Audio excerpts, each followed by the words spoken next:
We are delighted to welcome you all on this Sunday, October 16th, for our online event, which is part of our Sri Aurobindo Society's ongoing celebrations of 150th birth anniversary of Sri Aurobindo and 75th year of India's independence.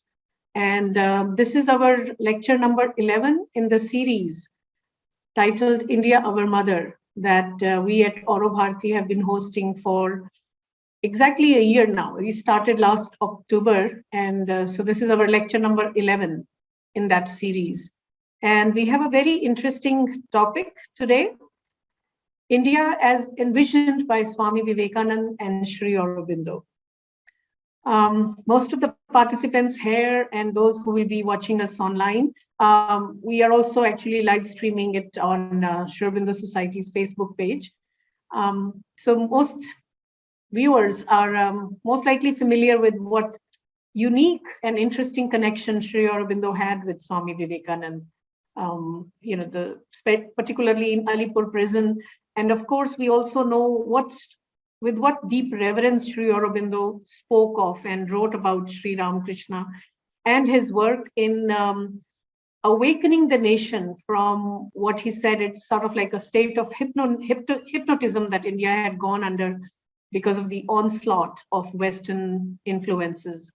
So I was reminded, as I was kind of like, preparing for this session today, I was reminded of one particular passage of Sri Aurobindo that he had written in Karma Yogin, where he said that it was in religion that the soul of India always first awakes and triumphs. And then he goes on to say that there were always indications, always great forerunners, but it was when the flower of the educated youth of Calcutta bowed down at the feet of an illiterate Hindu ascetic, a self-illuminated, ecstatic and mystic, without a single trace or touch of the alien thought or education upon him, that the battle was won. So he's clearly referring to Sri Ramakrishna here. And then he goes on to add, the going forth of Vivekananda, marked out by the master, marked out by Sri Ramakrishna as the heroic soul destined to take the world between his two hands and change it, was the first visible sign to the world that India was awake, not only to survive, but to conquer. So both Sri Aurobindo and Swami Vivekananda have given us, as modern day rishis and modern day sages and seers, they've given us this amazingly inspiring vision of what future of India should be like. And as we kind of, come to this completion of 75 years of our political independence, and I use the word political independence very consciously to emphasize the word political freedom, because there are so many other layers, so many other levels on which we still have to gain our own Swaraj, our own freedom. So it's really high time to look back at that vision of India that was given to us by people like Swami Vivekananda, rather masters like Swami Vivekananda and Sri Aurobindo. And to do that, to help us take a look back at that vision today we have a very, someone I have known for many, many years, Dr. Narendra Joshi, and he brings a very interesting background. I'll just briefly introduce him to our audience here. Dr. Narendra Joshi is a researcher, writer, editor, artist, illustrator, orator, and counselor. And he's particularly passionate about areas such as Indian culture and history, Swami Vivekananda's works, human unity, science and spirituality, consciousness studies, creativity, and integral psychology and philosophy of Sri Aurobindo. He has a PhD in Sri Aurobindo Studies from Hindu University of America, Florida, which was offered in collaboration with SACAR at Pondicherry, that's Sri Aurobindo Center for Advanced Research. And that's where actually I had first met Narendra, when he was doing his coursework at SACAR Pondicherry several years back. And then later on, he also served as project director for one specific project at SACAR. Narendra ji has also been a research scholar with Vivekananda Kendra Institute of Culture. He had a long association with Vivekananda Kendra Kanyakumari, particularly in Assam and Arunachal Pradesh, where he was a project coordinator and research in the northeastern part of India. Then he also adds to this his background in engineering. So he has a master's in manufacturing engineering from University of Mumbai. He was a principal of a technical college there in Mumbai and also served as a professor at Rodriguez College of Engineering in Mumbai. At present, he's serving as the project director of Jana Seva Kendra, Vivekananda Prabodhini at Mumbai, and also as a guest faculty at Auro University, Surat. He's, as I mentioned, closely associated with Vivekananda Kendra Kanyakumari and also the Maharashtra chapter. And is presently also heading a project called Swatantra Bharat 75, which features a series of expert lectures and online courses. So to take up this topic of India as envisioned by Sri Aurobindo and Swami Vivekananda, we couldn't have found a better person than Dr. Narendra Joshi. So welcome, Narendra ji, and the forum is all yours. So please share with us your thoughts. Unmute yourself, please, Narendra ji. Okay. Yes. Now, am I audible now? Yes, yes. Thank you so much, Dr. Beluji, for this nice introduction. And when this topic came, I had no other choice but to accept it, because this is a topic which is so dear to me. As we have been discussing that, as you mentioned, during our many years since we have been discussing. I'm also part of Sri Aurobindo Society since long time. I think my first association was maybe 2004-5, somewhere around that. And with their Mumbai, of course, branch. But that is another association which I really cherish and value. So just coming to the presentation today, I will try to do some justice to that, because as you all know, the topic has been really vast, time very limited. So the topic is India as envisioned by Swami Vivekananda and Sri Aurobindo, part of Sri Aurobindo Society's celebration for the 150th birth anniversary of Sri Aurobindo. And we start, both of them rishis, as Beluji rightly said, and they have written profusely, they have uttered so many things. So I'll try to give at least some points or some summary of something which they said, a part of that, of course, in the time. Start with one of his shishya, Sister Christine. And she said, our love for India came to birth, I think, when we first heard him, that is Swami Vivekananda, say the word India. In that marvelous voice of his, it seems incredible that so much could have been put into one small word of 5 letters. So she says there was love, passion, pride, longing, adoration, tragedy, everything. So Swami Vivekananda, when we look at him, even his photograph, when we listen to his recorded voices or read his words, there is so much of magnetizing, there is so much of force even in the simple words. We all know Sisters and Brothers of America was such a simple utterance. Similarly, whenever he has uttered the word India, as Sister Christine rightly observes, there has been so much of, you can say, force and passion and love in that. And one who has read it will definitely agree with me.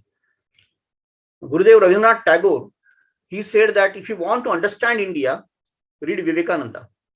As simple as that. If you want to understand India, read Vivekananda. In him, there is everything positive and nothing negative.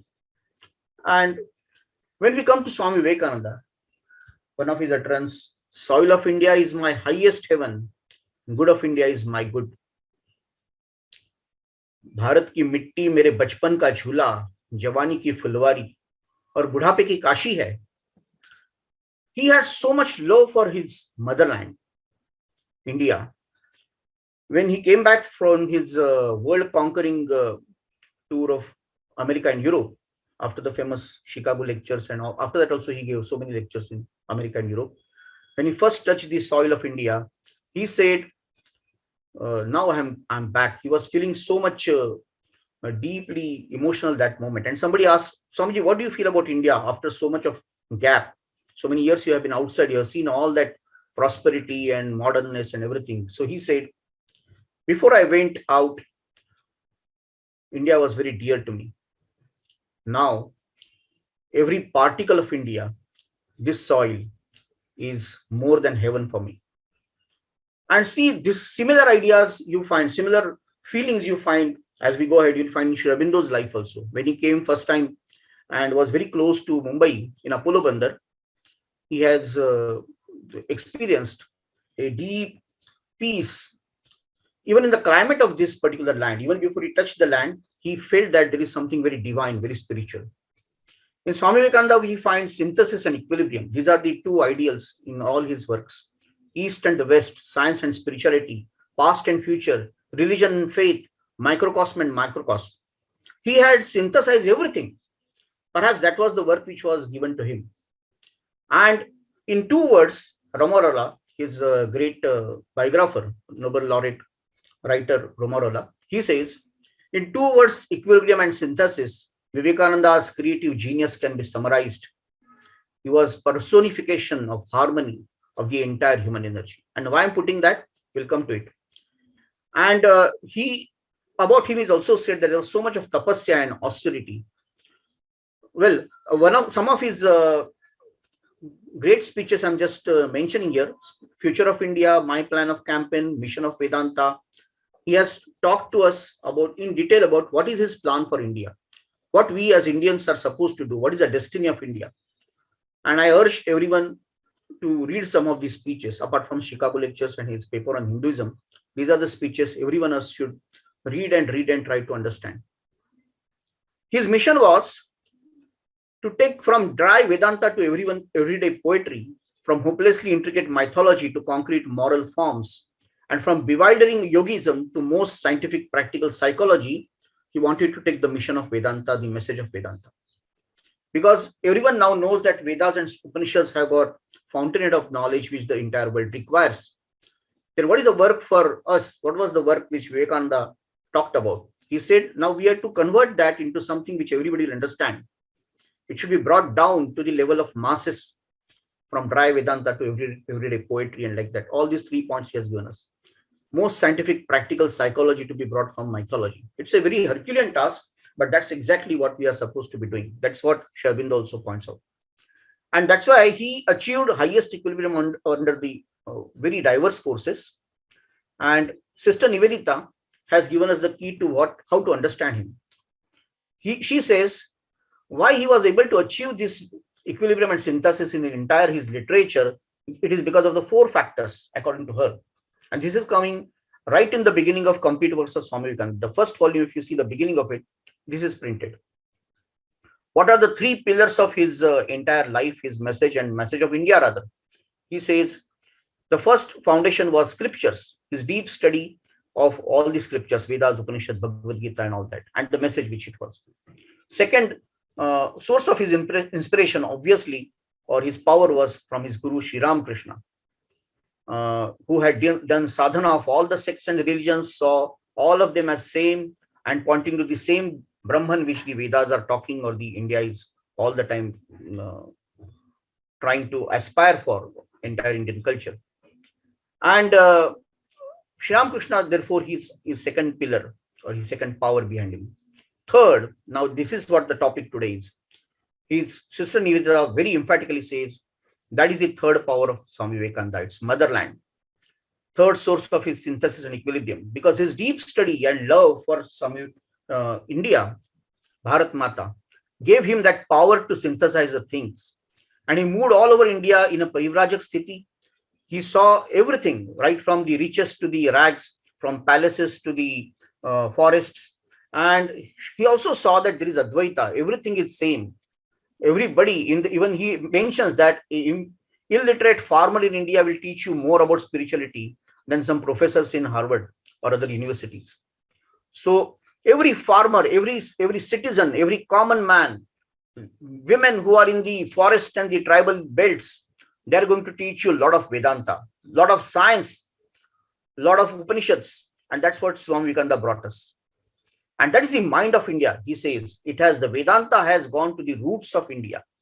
And because he moved all over without anything, he had nothing with him. He never knew when the next meal is going to come. Sometimes he mentions, for days there was no food for me. And somebody will bring food. Suddenly somebody will bring the food and say, Maharaj, I saw in the dream that there is a hungry sannyasi sitting there, so please go and offer the food to him. So his experiences of that Parivrajak sthiti are so remarkable. He saw India with his own eyes, and on foot from Himalayas to the Kanyakumari. And Kanyakumari, he, as we all know, did the tapas where Uma Parvati had done for Shiva. And then he realized what is the future of India. He himself says, sitting on the last strip of the rock, I got a plan. And what was that plan? That was a plan of future of India. Very beautifully he has narrated that. What is his plan? And then Sri Ramakrishna tells him that you have to go to America and spread this message there in the World Parliament of Religion. He is not ready for that actually. He wants to work for poor people here. But then it was the Adesh, again similar to Sri Aurobindo, who got the Adesh to go to Pondicherry. And so he moved there. So we see this third pillar to be very important. Fourth pillar is his own realization. He already had samadhi, or he already had that experience of complete merging with the infinite, with the universal self, whatever you may call it. And so these four pillars are what Swami Vivekananda brings to us as his understanding of India. Very remarkable. He says, each nation has a destiny to fulfill. Each nation has a message to deliver. Each nation has a note to play in the march of the nations. And therefore, from the very beginning, we must understand what is that note which India has to play. What is that message which India has to deliver? What is that truth which India is yet to utter completely? As Indians, that's the first duty we all should have, as per Swami Vivekananda.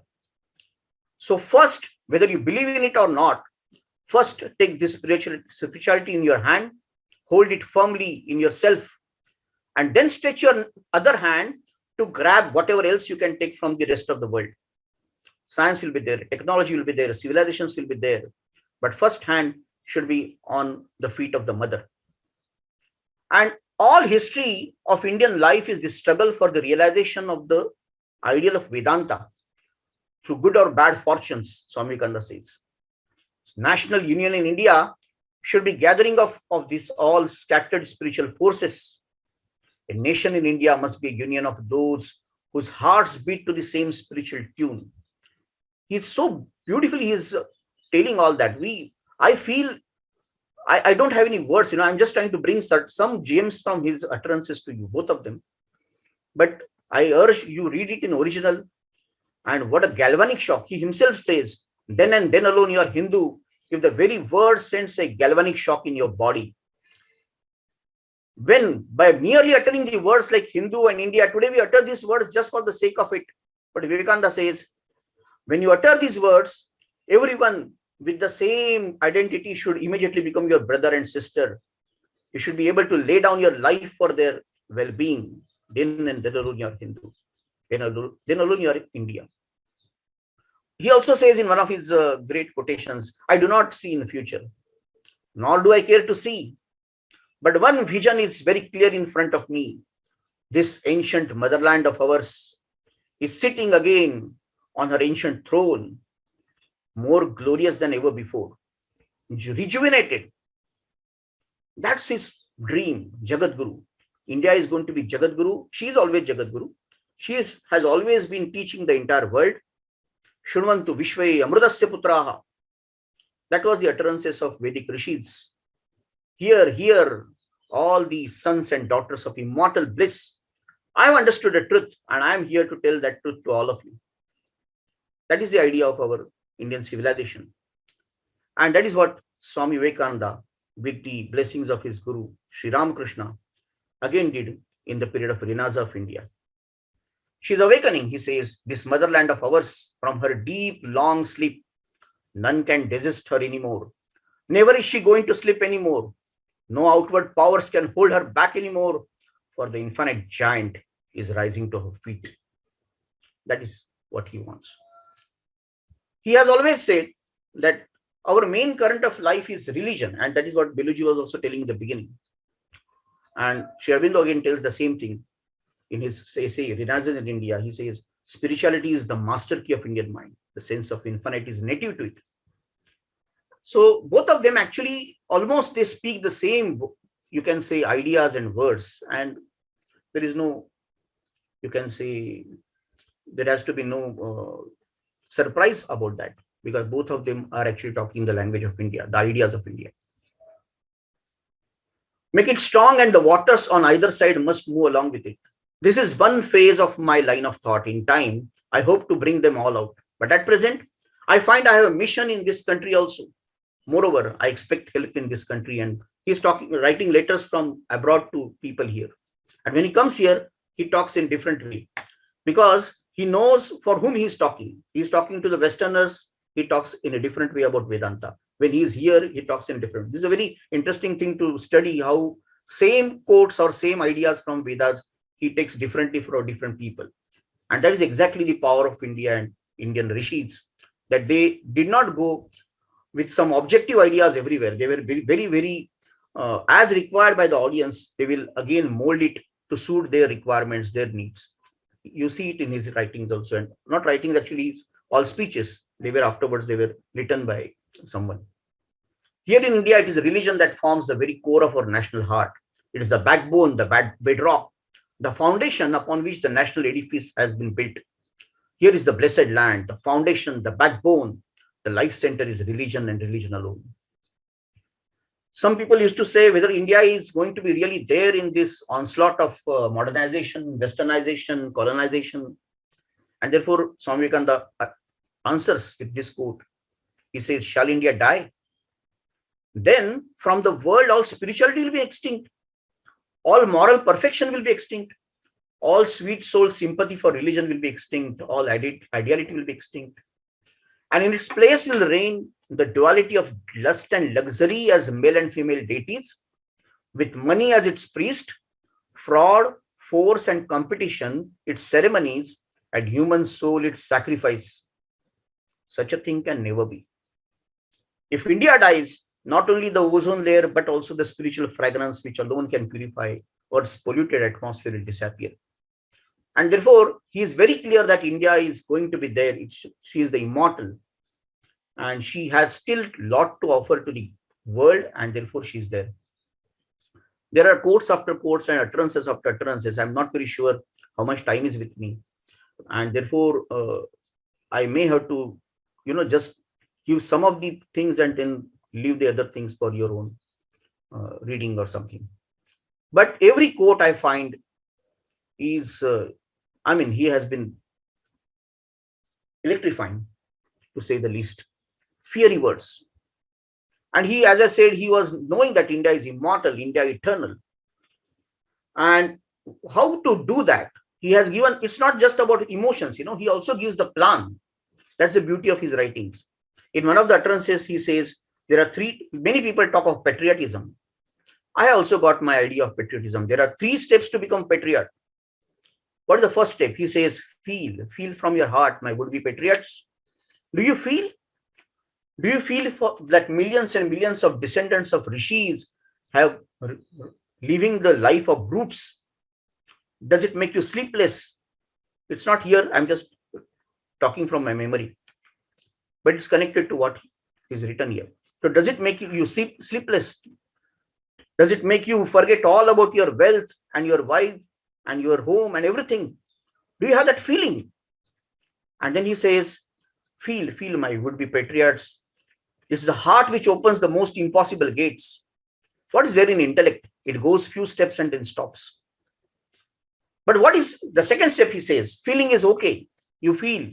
But then what next? He says, do you have any plan in your mind? What are you going to do with that feeling? Even not a great plan, meticulously made, can you at least go to people and have some sweet words? Can you sympathize with them, mix with them, talk to them, understand them? What is your plan of action? That is the second step to be a patriot. Third step, he says, that now that you have got the feeling, you have got the plan, the third step is to be steadfast like a rock, because there is going to be too much of opposition. If the entire world comes with the sword in their hands and try to destroy you, will you still continue to walk on that path? Just like Bhartrihari say, he quotes there, Nindanti Niti Nipuna Yadivastuvantu, that shloka he quotes. That even if all people praise you or abuse you, if death comes today or comes after 100 years, are you going to be in that line? So that's a great another quote by him. I have not printed here, but 3 steps to become patriot. And then he says, what is the way out? His plan is, we must have hold of entire spiritual and secular education of the nation. Do you understand that? Entire education should be in our hand, both secular as well as spiritual. And education should be the man-making education, not merely the negative education, Western education, as we have been slave of. So original way of thinking about how we are going to teach as per the ancient ideas of India. So not only the content, but the pedagogy also should be Indian, and all that he elaborates in that. How the negative education has marred us. He has talked at length about it in his utterances. So Swami Vivekananda, pages after pages, volume after the volumes in his complete works, you find this is something which he comes with. In fact, this is my favorite quote, one of the why. He says, education is not just amount of information which is put in the brain and runs right there, undigested for the rest of your life. You should have life building, man making, character making, assimilation of ideas. If you have assimilated few ideas like this, you have done better than mostly, highly educated people in the world. And then he realizes how India has been doing it since the ages and how we should do it now. India I loved before I came away. Now the very dust of India has become holy to me. The very air is now to me holy.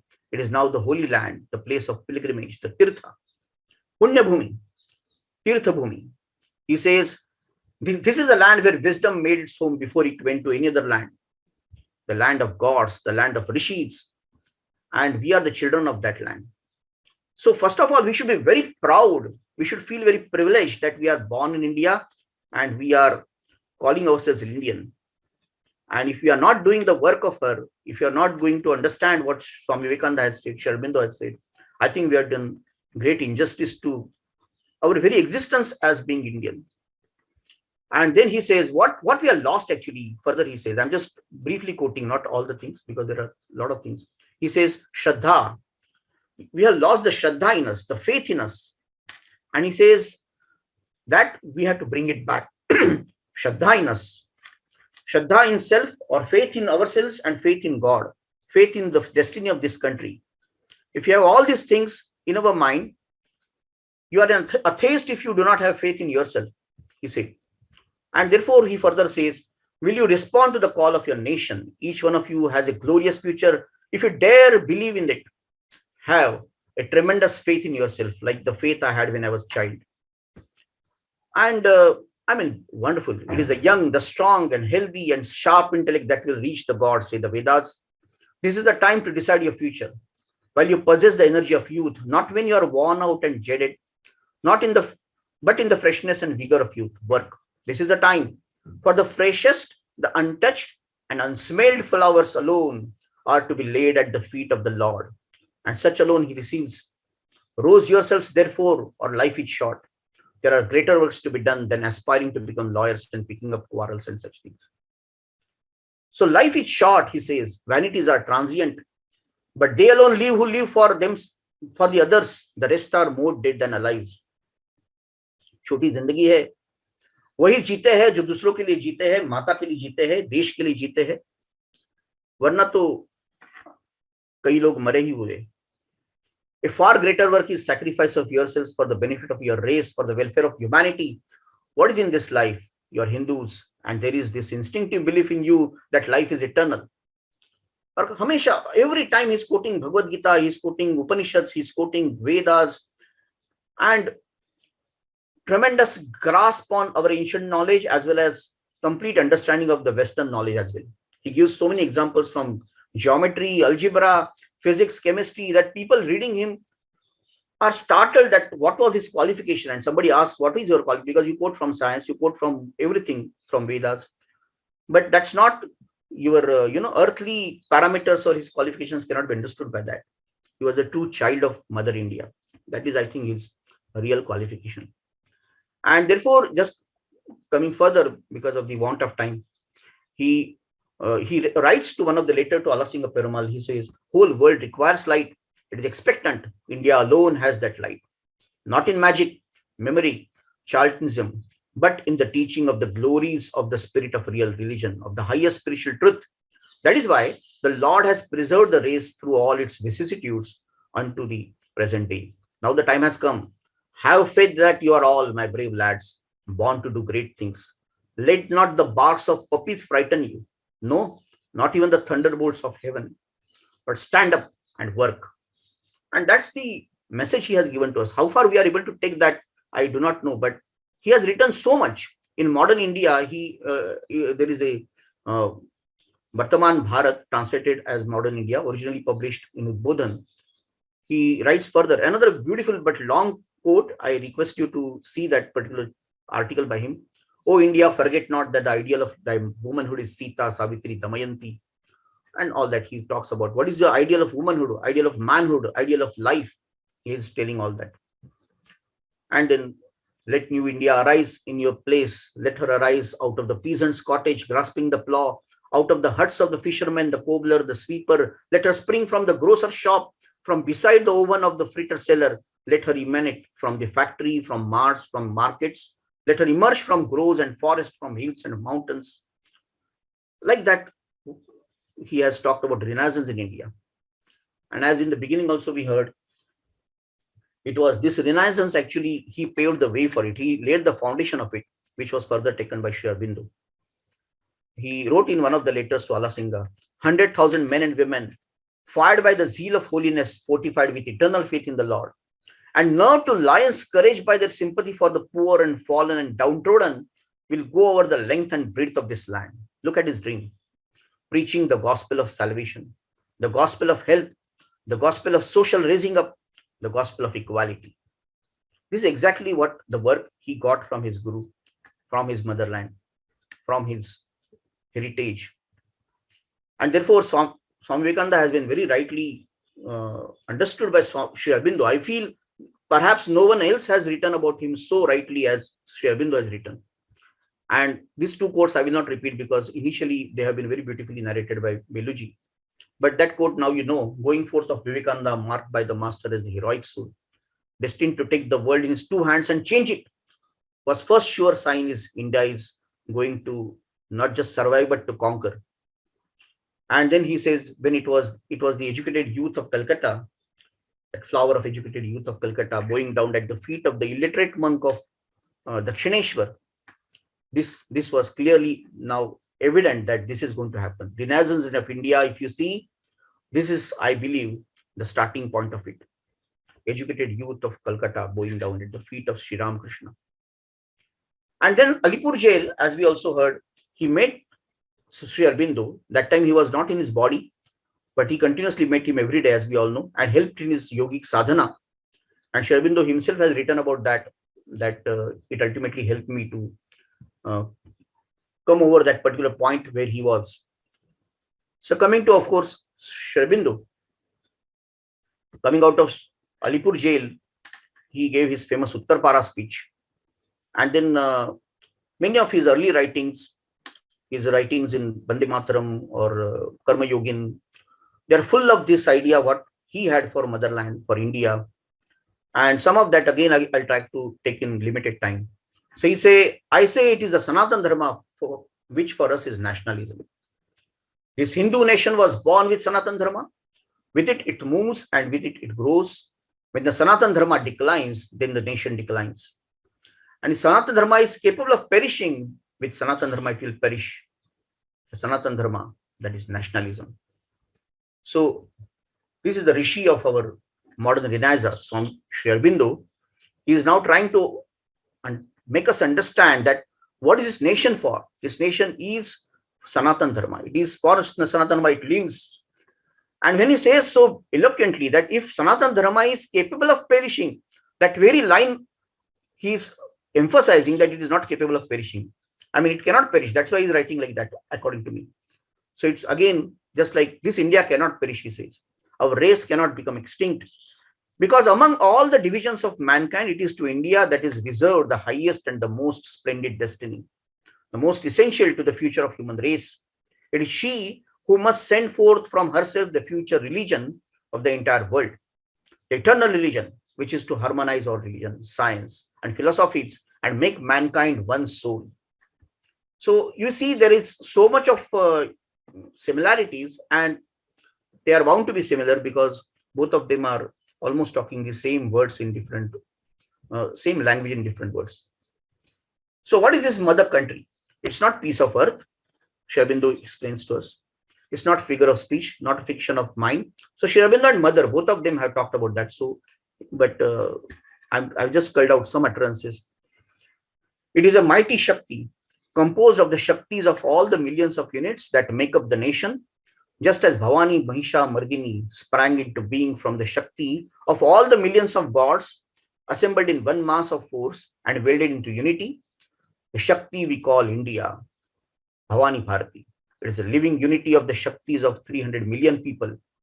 There are times, yeah, this is another utterance he had, and it's not printed here completely. It's not typed here, but I'm just trying to give you a summary of it. He says, there are times in the history of any nation when providence places before you a single thought, a single possibility, a single ideal, a mission, and everything else, no matter how interesting it can be, no matter how valuable it can be, how materially prosperous it may be, must be laid aside for the cause of that one mission, for the cause of one aim. And then he further says, such a time has come in the history of India when everything else should be subsidy. It can be secondary, it can be just substitute or is next or the third level to the cause of India. So wherever you are, take India with you, just like a stamp. Wherever you go, the India should be with you. You should be remarkably, unmistakably India in all your body, soul, mind, and emotions. That's what he is urging us. He further says, Sri Aurobindo, we are no ordinary race. We are people ancient as our hills and rivers, and we have behind us a history of manifold greatness, not surpassed by any other race. We are the descendants of those who performed tapasya, underwent unheard of austerities for the sake of spiritual gain, and of their own will submitted to all the sufferings of what humanity is capable. We are the children of those mothers who ascended with a smile the funeral pyre that they might follow their husbands to another world. We are the people to whom suffering is welcome and who have a spiritual strength within them greater than any physical force. We are a people in whom God has chosen to manifest himself more than any other at many great moments of our history. That's a great work in front of us. That's a great opportunity for us. And also that's a great challenge for us. How we can really become worthy of that cause. What Sri Aurobindo is telling us, what Swami Vivekananda is telling us. In one of his utterances, I don't think I have typed it here, but he says, first therefore become Indians. It comes in Karma Yogi. Recover the patrimony of your forefathers. Recover Vedanta, the Upanishads, the Gita. Recover them not only your intellect and emotions, but also in your lives. And then you will become mighty and invincible. Neither death nor life will have any terrors for you. Difficulty and impossibility will vanish from your vocabulary. It is only an Hindu, only an Indian can believe in everything. There is only an Indian who can do everything. This is what Sri Aurobindo is telling us. First, therefore, become Indians. Now, why he is telling us to become Indians? Because just to be born in India, just to have India printed in our Aadhaar card or passport does not make us Indian. We have to become Indian. We can become Indian when we understand Sri Aurobindo, when we understand Swami Vivekananda, when we understand India, then we become Indian. That's why it's saying, recover the patrimony of your forefathers. Recover, very clear plan of action. I see this clarity. Both of them are not just telling you that we have to do something, but they are also giving us step-by-step plan. And he says, recover patrimony, recover Vedanta, Upanishads, Gita. Then what the next step? Recover that not only in your intellect and emotions, because that is, yes, that's the first step required. You have to first feel for it. Emotion. And then intellect, you have to understand it. Sharp intellect has to be developed by all of us. He emphasized the Shakti has to come back intellectually also. But then, more than that, he says, recover them also in your lives. Once we do that, as they say, to know is good, to do is better, but to be, that's the best. mother said. So that's why you have to not just see the similarity. All the utterances are almost, parallelly going. Recover them in intellect and emotions, yes, but then recover in then life. That means you have to be that. Be that what India is telling about. And then what is the result of that? Just like a scientist is giving result of the experiment. Result is then you will become mighty and invincible. Neither death nor life will have it. This is one of my favorite quotes. That's why I memorized it, not typed it here. Neither death nor life will have any terrors for you. Come on. I mean, death will not have terror for you. You can understand this much. Life also will not have terror for you. I believe this quote has everything. Just like Swamiji's 3 steps to become patriot has got everything what we are talking. And that famous quote now, which is coming in Foundations of Indian Culture, another favorite, which has really made me also what I learned when I was in Assam, Arunachal Pradesh, which Biluji was briefly mentioning. And I was given the task of researching on how their cultures, their religions and their entire development problem, economics and everything is to be connected with the mainstream understanding of Vedanta and Indian culture. So it's a very difficult task actually. And that time, if something has helped me, I'm confessing it in front of all.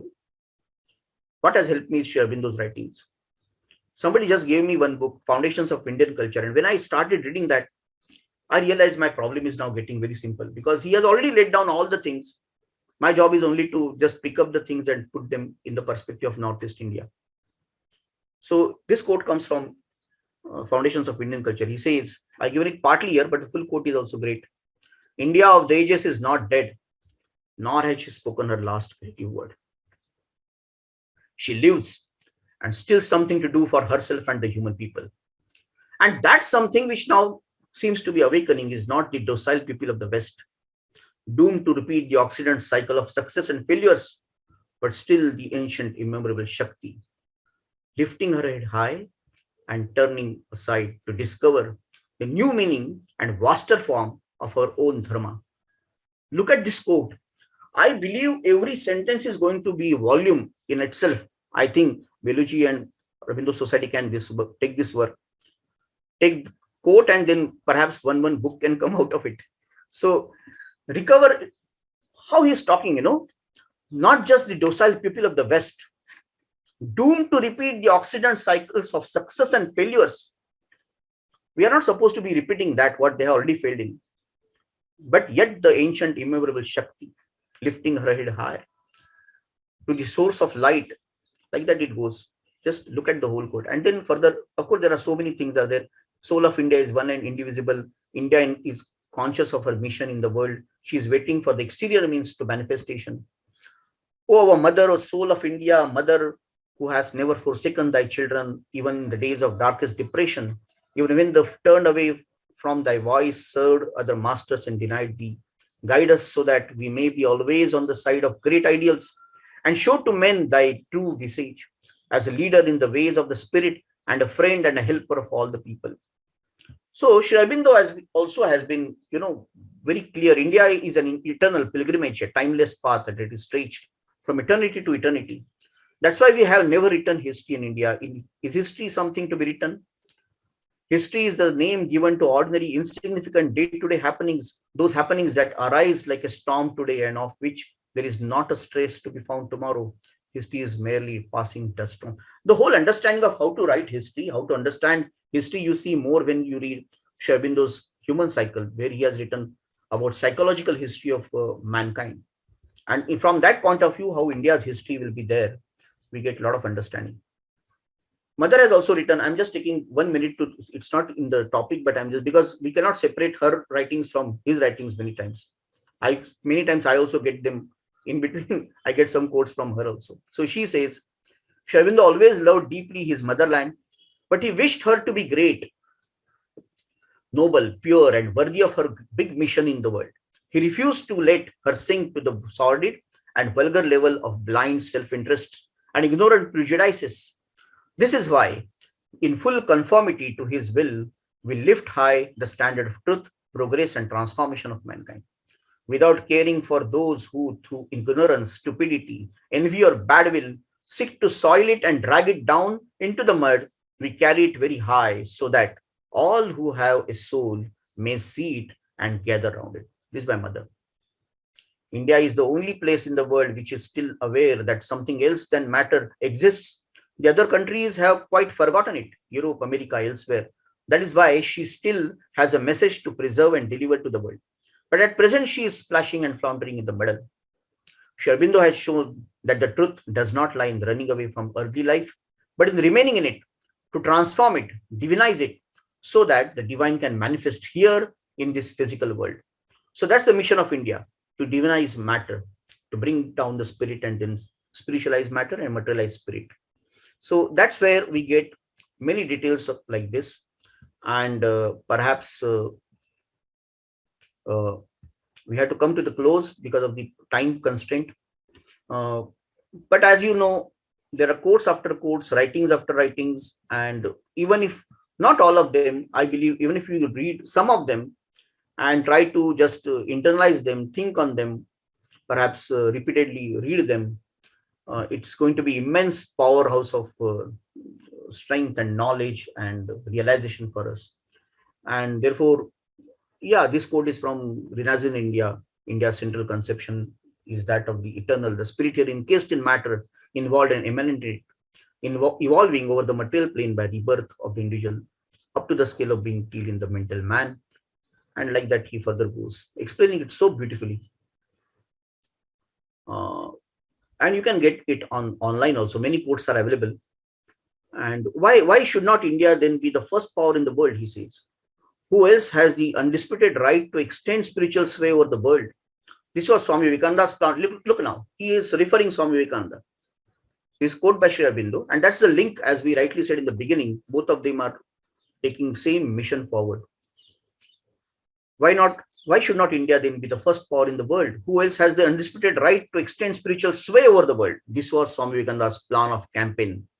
India can once more be made conscious of her greatness by an overmastering sense of the greatness of her spirituality. This sense of greatness is the main feeder of all patriotism. This only can put an end to all self-depreciation, and generate a burning desire to recover the lost ground. So I believe even if we take days after days, both of them have got enough for us to talk about and learn about. So possibly that need not be the case, that I should read all the quotes, but my humble attempt with my limited capacity was to bring some of them to you.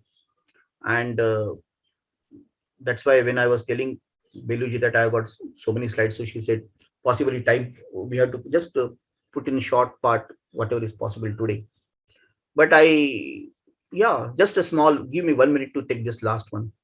Either India will be rationalized and industrialized out of all recognition, and she will be no longer India, or else she will be leader in the new world phase, aided by her example and cultural infiltration, the new tendencies of the West, and spiritualize the human race. That is the one radical and poignant question at issue. Will the spiritual motive which India represents prevail on Europe and create their new forms congenial to the West? Or will European rationalism and commercialism put an end forever to the Indian type of culture? That's the question he has asked. The answer lies with us, the children of India, what we are going to do about it. I think I will stop here for today. And thank you once again to the organizers, to Dr. Beluji, and all of you for your patient listening. Thank you.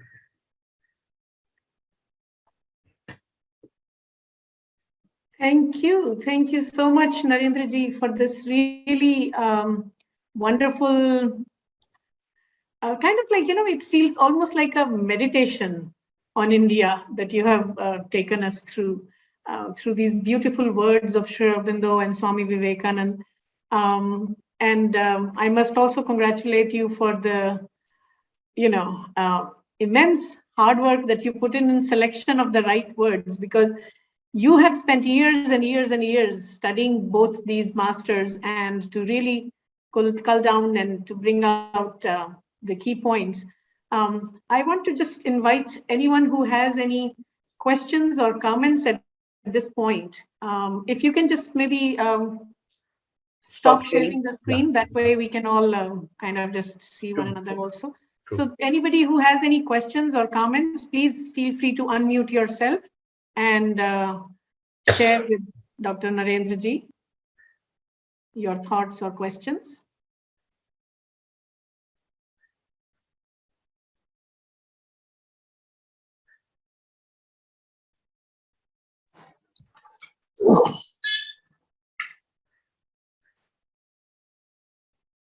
Yes, Ranjit ji. Hello, my question Yes. is, we are telling about only the 200 years of British colonialism, but before that, we were subjection of this Mughal periods and Muslim invaded us. And my question is very specific. Because we have lost 1,000 years of our history, it has been invaded by the foreign rulers. And Sri Aurobindo has written and clarified its foundation of Indian culture. But as a whole, in India, the education system has not yet accepted it in true sense. What is your opinion in this sense, that how to restore what Sri Aurobindo and Swami Vivekananda has prophesied it? What to do next? Well, I'm not saying it is only 200, 300 years downfall. 2,000 years. Yeah, I'm not saying that. I don't think. But yes, as you said, right from 10th century onwards, there was a shift, and slowly things after the invasions, slowly it started deteriorating. And after in 18th century, it further got deteriorated after the British took over. And one difference, just because the time, the question connects with that, is that till 18th century, if you read the Madison report, or if you read the other reports which are August Madison or Rise and Fall of Nations and all, if you see, till 18th century, India's basic systems, including education system, the economic system, was not much destroyed, even though there was politically, they were invaded by different rulers, and their plundering was done, a lot of looting was done, and so much of, you can say, atrocities. I'm not at all denying that, but thankfully, possibly because they did not understand it, or they did not understand the importance of it, the economics remains same. The system I'm talking, system of economics, which was guild system, decentralized system, the Arthashastra, and also the system of Shikshan, or the education. If you want to read more, possibly many of you know it, but just because the question has come, you can read Dharmapala's complete works, which are based on the British chronicles, different Bengal, Madras, and Bombay presidency papers, and also in London, whatever he compiled. So there were a lot of schools, and the typical Indian model of school, not the convent schools, till the 18th century.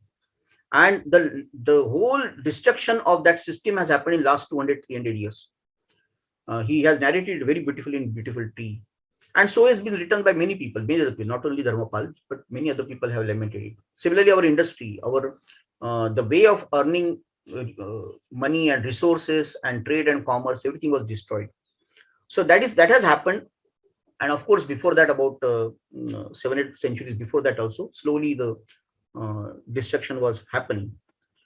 Now, how to come out of it? The second part of the question is, it has come in all these messages when he says that first go back to your roots, try to understand what India is, reclaim your rich heritage and understand Vedanta, Upanishads, and Gita, and be that not only in your talks and in your external appearances, but also in your soul. You have to be one with that understanding, and then take it to the other people. Once you have spirituality and religion in Indian sense, I'm talking dharma, on your side, understanding of it, then stretch the other hand, take all that the rest of the world is going to offer, and which is good from that. So we have never rejected anything good which comes from the other side. Let the noble thoughts comes to us from all the sides, we say, but not leaving our soul, not getting mesmerized by them, and leaving our self. That's the important thing for us. So keep the central core as what India is for, the spirit of India. Form can be changed as per the time and the circumstances. So that should again start with, of course, education. So the new education, the way it has to be brought down, at least on paper, they are trying to say that NEP is trying that, but it rests with us to actually materialize it.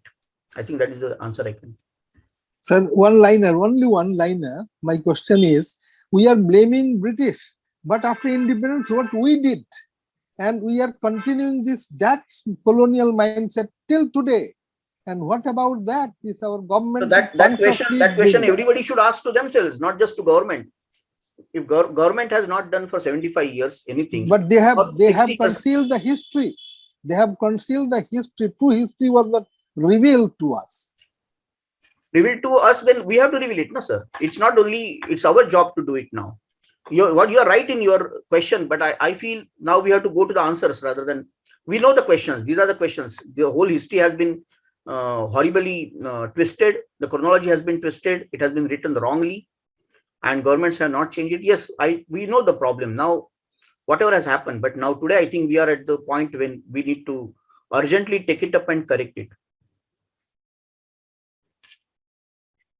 Yes, and I think, Narendra ji, your point that each one of us has some role to play in this reawakening, or this sort of like shedding of the burden of mental colonialism that we have been kind of living under. That's why I think I have been very conscious about using that this is the 75th year of political independence. It's not really our, mentally and intellectually, we still have a long journey ahead. But thank you, Ranjit ji, for again kind of like reminding us of that work that lies ahead. So if the vision of India that Swamiji and Sri Aurobindo has given us, if that is the destiny of India, that is the future of India, a long work lies ahead of us. And I think in Narendra ji's presentation, we saw very important hints to that, where I forget whether it was you used that phrase from Sri Aurobindo or from Swamiji as to the feeder of patriotism, to get a good grasp on the greatness of Indian spirituality. That can be the important feeder of patriotism. And Sri Aurobindo also describes beautifully the difference between national consciousness and patriotism. So I think one of the other tasks ahead of us individually is also to really imbibe in us what these great rishis have given to us, so that we are ready to walk the path of that decolonization that is so important. So yes, thank you, Ranjit ji, for this very important question. If anybody else has any thoughts, comments, questions, please unmute yourself. I see there are 2-3 students also from Pondicherry University who have joined. I saw them. Yes, I see them here.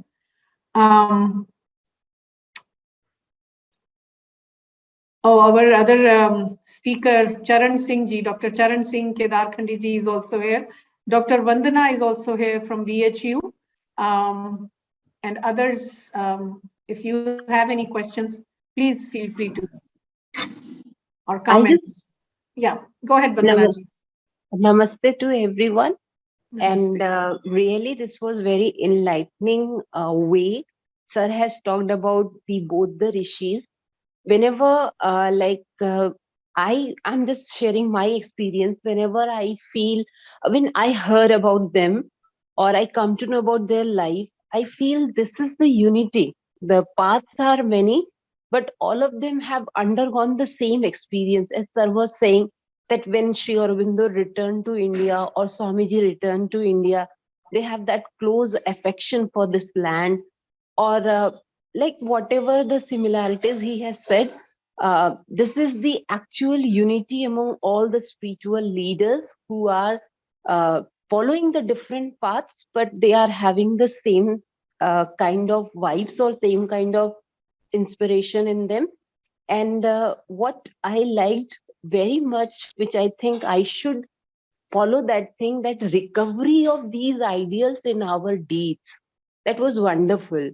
Like in our intellect, it is, in our vital, it is, and it should be in I'm just talking about myself, that is, the recovery of these ideals should be in my deeds. So that was something really very inspiring. And by the grace of Mother and Sri Aurobindo and all of you, I think I will bring this thing in my life. Thank you. Great. Thank you. Thank you so much. Thank you, Vandana ji. Anyone else would like to share some thoughts? Dr. Pradeep is also here from Chennai. if you have any comments or thoughts. We also have some messages in our chat box. Dr. Charan Singh is expressing his gratitude for Dr. Joshi for your insights and illumination. Neha ji, she's also one of our regular participants, is also expressing her gratitude for this session. Kedar ji is also doing that. So I think one of the things that I find very interesting in this topic is, so yes, there are lots of, and maybe we won't have time to discuss that. Maybe we'll invite you again for this, Narendra ji. But I want to kind of just bring out this thought that there are this parallel, there are these similarities. And when we go deeper into Sri Aurobindo's, especially in his conversations, evening talks, we also find some other insights as to where they also were somewhat divergent. In that sense, Swami Vivekananda's focus on, upliftment of the poor, that kind of work, and Sri Aurobindo's different understanding that the consciousness has to be uplifted first. So those are other insights that we can also, maybe, like I said, in our next session, we can bring you back after some time and we can go a little deeper into that, because that will also help us get a very interesting and important insight into how the divergences also bring us back to a kind of a harmony. And also the fact that they were also in different times. So 1893, Swami Vivekananda goes to the West. 1893, Sri Aurobindo comes from West after 14 years. So maybe that experience also had something to do with why those divergences, which are not really divergences, but different ways of looking at the problem. So those could also be interesting. Yeah, I think, can I add a word? Yes, please. So actually what happened, what we understand is both are having different mission to accomplish. I mean, they were actually doing as per the, this is my understanding. They were just going by the work which was interested on them. And Swamiji, that's why you see, except one book, Raja Yoga, he has never written a book. All other are his speeches. Yes. So when somebody is speaking in front of public, your words are going to be different. The way you are talking is going to be different, And when the other Rishi Aurobindo, he has been given this task to be there and write. Almost you can say no one else can write that much, as much he has written, the volume and the content also. So the very task is different. So I think the apparent, what you say, diversion is actually not that, according to me, we cannot take it very much to the, splitting it by our reason. We cannot find out how it's not to be taken by the reason or logic. They are having, as you said, different times. They have got different tasks in front of us. They've got different audiences to which they are catering. So there is going to be a difference in the way they take some ideas or some tasks. But I don't see, and that's what I wanted to emphasize, there is no essential difference in what they are trying to bring out. So essentially they are completely in harmony, and whatever is the external differences, I believe that is because of this, what you said, or I also added something, that is because of the particular difference in their life mission to which they had dedicated their entire effort. Maybe that's the.